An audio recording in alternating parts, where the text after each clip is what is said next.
This is not the 1800s. This is from now. And look what's going on. This is in Sudan. And we need to be talking about who ran the slave trade. Davy Cohen. He was the son of Mordecai Cohen. Davy Cohen was an extremely abusive man. These are Semitic supremacists. So right now there's this horrendous civil war between the Sudanese government and the RSF, and they're fighting over this city called El Fasher. Now last year, when the civil war broke out, they were fighting over this city called El Janina, which is in West Darfur, and the RSF went into El Janina and slaughtered thousands of people. 15,000 people were butchered by the RSF in El Janina last year. Absolutely horrendous. Rape, mass murder, the whole thing. The whole thing. And now you have this city in the region of North Darfur called El Fasher, where the RSF is trying to besiege the city.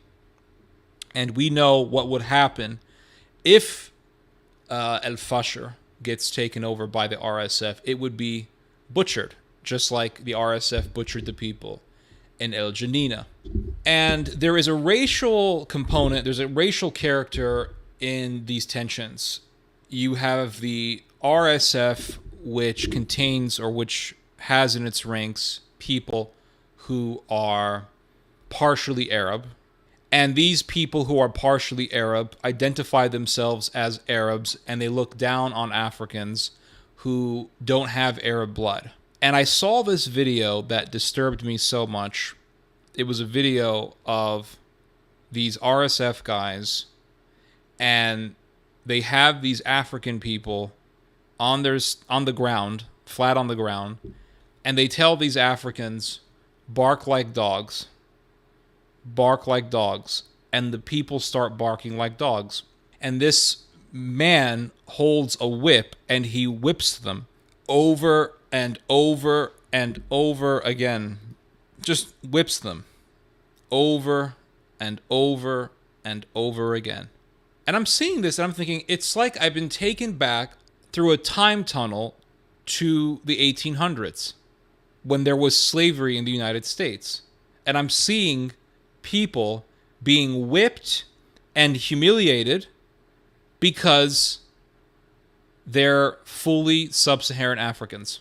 And they're being whipped by a man who thinks that he's superior to them because even though he looks, in American eyes, he looks like an average African-American guy.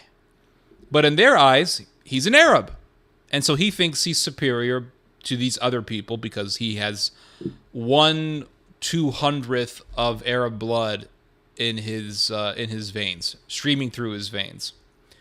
And he whips these men over and over and over again, and he tells them to bark like dogs. It's sickening. And I was reminded, as I was watching this video, I was reminded of Mordecai Cohen. Have any of you guys ever heard of Mordecai Cohen? I'm going to give you guys a little history lesson here.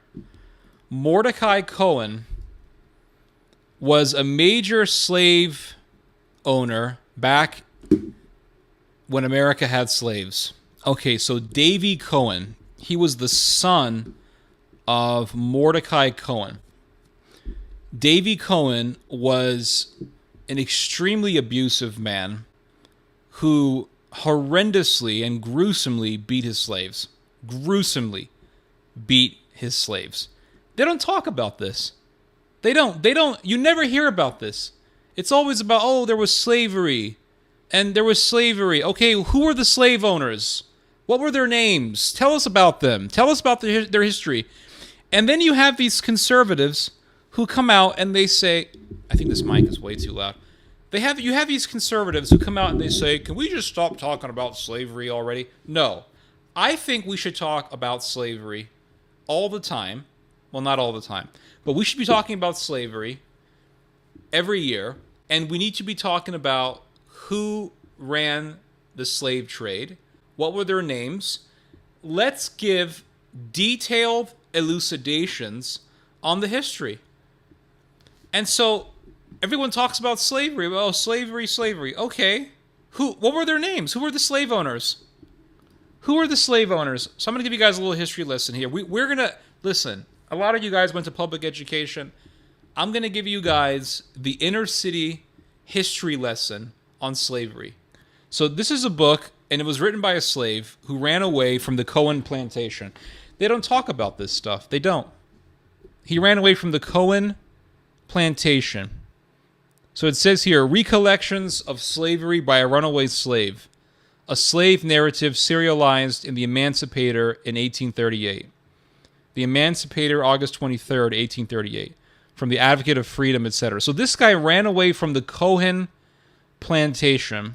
He ran away from the Cohen plantation, and then he was encouraged by abolitionists. Abolitionists were people who wanted to abolish slavery. So he was encouraged by abolitionists to write an autobiography. He couldn't write, but he dictated the book, and someone else wrote it for him. But he told the story. So here we go. So I'm not gonna read the whole thing, but I'm gonna read to you some parts of it. So it says here, Mr. Smith sold me to Davy Cohen, a Jew who lived on Ashley River about 12 miles from Charleston. He was very rich and some years made such great crops of rice that he was not able to sell it all and stowed it away in his barns, etc., etc. So I'm going to show you what this is the reason why this guy ran away. This is the reason why. I ran away from Cohen because he whipped me. A black man stole some hog meat and hid it for his wife under his house. The overseer, in searching about after stolen things, found it and then whipped me to make me tell who put it there because they thought I knew.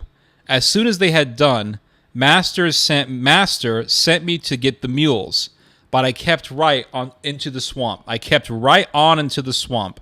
I never came back. I went off to Four Holes and stayed some days in the woods round Bradwell's plantation, where my sister lived, before I could get a chance to speak to her. At last I hid near the field where she was hoeing and got close to her row, and when she came along, I contrived to let her know I was there. After a while, we got a chance to talk together, and she told me that Cohen had offered $50 for me and said she wished I could get some of the. She wished I would get some of the hands to ask Bradwell to buy me. She thought he would be willing to. I stayed about 3. Oh my God, what is wrong with me? My vision is going down. I stayed about there nearly a month, talking with the people every night. One drizzly night when I was in the mule lot among the slaves, a man named John Struts dodged around the corner of the fence and hid behind the mules so that I could not see him. And then he called to me and told me to stand still till he tied me. After he tied me, he took me to his house and kept me till next morning, and then carried me to the sugar house in Charleston. As soon as we got there, they made me strip off all my clothes and search me to see if I had hid anything. They found nothing but a knife. After that, they drove me into the yard where I stayed till night. As soon as Master's father, Mordecai Cohen, heard that I was caught, he sent word to his son, Davy Cohen. And the next morning, Master came. He said, "Well, you stayed in the woods as long as you could. Now, which will you do? Stay here or go home?" I told him I didn't know. Then he said if I would not go home willingly, I might stay there 2 or 3 months. He said, "Mr. Wolf, give this fellow 50 lashes." So the guy who was doing the whipping, his last name was Wolf. So Davy Cohen told Mr. Wolf to whip this guy 50 times and put him on the treadmill. "I'm going north and shall not be back till July, and you may keep him till that time." He said this just to make me say I would go back with him, for he had no intention of going to the north, etc., etc. When they had got me fixed in the rope good and the cap on my face, they called Mr. Jim Wolf and told him they had me ready. He came and stood till they had done whipping me. One drew me up tight by the rope, and the other whipped. I think the only way you can read this fluidly is if you read it in a southern accent. There's no other way you can read this. And Wolf felt of my skin to tell when it was tight enough. They whipped till he stamped. Then they rubbed brine in it, and put on my old clothes, which were torn to rags while I was in the swamp, and put me into the cell. So they whipped this man over and over again. Then they rubbed salt water all over his body to make the pain more excruciating.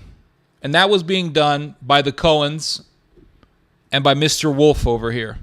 As soon as Cohen turned his back, Wolf whistled, and 2 drivers came, and he told them to put me in the rope. I was kept in the cell till next day, when they put me on the treadmill and kept me there 3 days, and then back in the cell for 3 days. And then I was whipped and put on the treadmill again, and they did so with me for a fortnight, which is 2 weeks. So for 2 weeks, every day, whipping, just as Cohen had directed. He told them to whip me twice a week till they had given me 200 lashes. My back, when they went to whip me, would be full of scabs, and they whipped them off till I bled, so that my clothes were all wet. Many a night I have laid up there in the sugar house and scratched them off by the handful. And that was done by Mr. Cohen. Well, that was the world of slavery. I mean, it's a barbaric thing. It's barbaric. And here you have today this evil being done in Sudan. That's what it was. And I see the video. Let me see if I can find it. This is not the 1800s. This is from now. And look what's going on. This is in Sudan.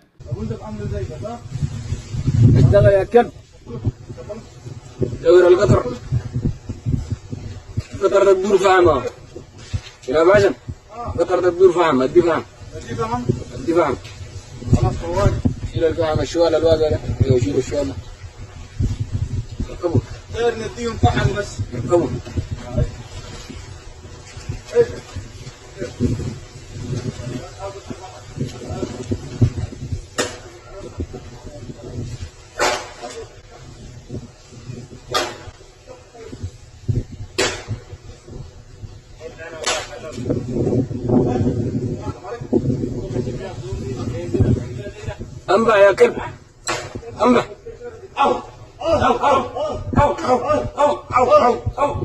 And here they are, they're forcing them to bark like dogs. So it's not enough just to whip them. You have to humiliate them psychologically by getting them to bark like animals.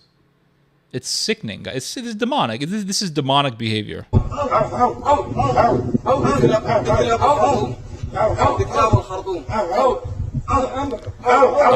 I had my dad watch this video, and I asked him to translate it for me, and that guy says, as he's coming back, I think he's saying here, if I remember the translation correctly, I think he's saying the dogs of Khartoum. Khartoum.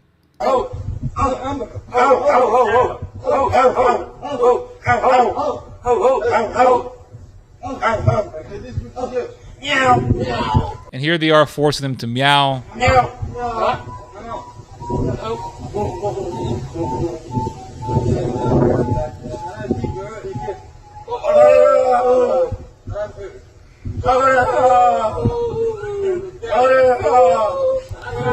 So this is the sickness here. It's demonic, and it's Semitic supremacy. These are Semitic supremacists. They think that they're better because they're Semitic. And then it's crazy, guys. It's absolutely crazy.